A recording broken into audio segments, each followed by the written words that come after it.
இங்க சில உண்மைகளை பேச ஆரம்பிச்சுட்டா நிறைய பேருக்கு கஷ்டமா தான் இருக்கும். ஆனா கஷ்டமா இருக்குன்றதுக்காக நாம பேசாம இருக்க முடியாதுல்ல. அப்ப நம்ம பேசலாம்.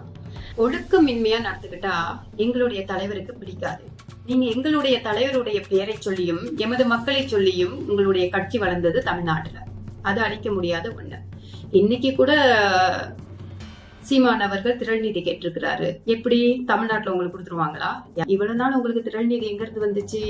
வெளிநாட்டில் வாழக்கூடிய எங்களுடைய ஈழத்தமிழர்கள் கஷ்டப்பட்டு உழைச்சி அண்ணன் நமக்காக நிக்கிறாரு பேசுறாரு அப்படின்னு சொல்லிட்டு அனுப்புனாங்க. அதுல நாங்களும் ஒருத்தி சரியாலாம் விட்டுருலாம். இப்போ நீங்க ஒழுக்கத்தோட இருந்த ஒரு பிரபாகரன் அவர்கள், எங்களுடைய மதிப்புக்குரிய தலைவர், அவர்கள் வெளிவந்த பிள்ளைகள்னு எல்லா மேடைகளையும் சொல்லிட்டு ஒழுக்கமின்மையே இல்லாம ஒருத்தர் பேசிக்கிட்டு அழைகிறாரு பாருங்க. அவர் தான் சேட்டை துரைமுருகன். அவருக்கு அவ்வளவு சேட்டை. இப்ப எல்லாம் பாத்தீங்கன்னா கெட்ட வார்த்தையை பேச ஆரம்பிச்சாரு.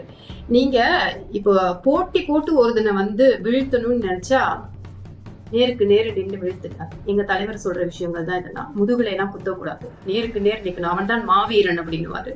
அந்த மாதிரி சொற்பொழிவுகளை எல்லாம் பாடசாலைகள்ல கேட்டு வந்த பிள்ளைகள் நாங்கள். அப்படி இருக்கும்போது அவருடைய பேரை சொல்லி அவருடைய மக்களை சொல்லி கட்சி வளர்த்த நீங்க இப்ப கேடுகட்டத்தனமா பேசிட்டு இருக்கிறத பார்க்கும்போது ரொம்ப கோபம் வருது.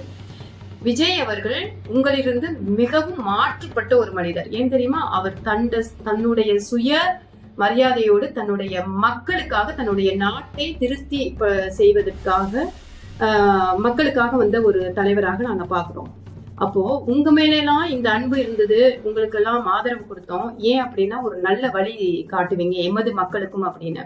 அதை பேச்சு வழியில மட்டும் நிறுத்திட்டு இப்ப பொட்டிய வாங்கிட்டு யாரெல்லாம் அப்போது இலங்கைக்கு போர் தொடுக்க ஆதரவா இருந்தாங்களோ அவங்களுக்கு கட்டுறான் ஜாடுறா அப்படின்னா அப்படி தட்டிட்டு இப்போ முடிஞ்ச அளவுக்கு மு.க. ஸ்டாலின் அவர்களை எல்லாம் மிகவும் மரியாதையாக பேசி அப்படி ஓரமா தள்ளி விட்டு தாக்கட் யாருன்னா விஜய் அவர்கள் தான். வெக்கமா இல்ல? கொஞ்சம் வார்த்தைகளை பக்குவமாக பேசுங்க.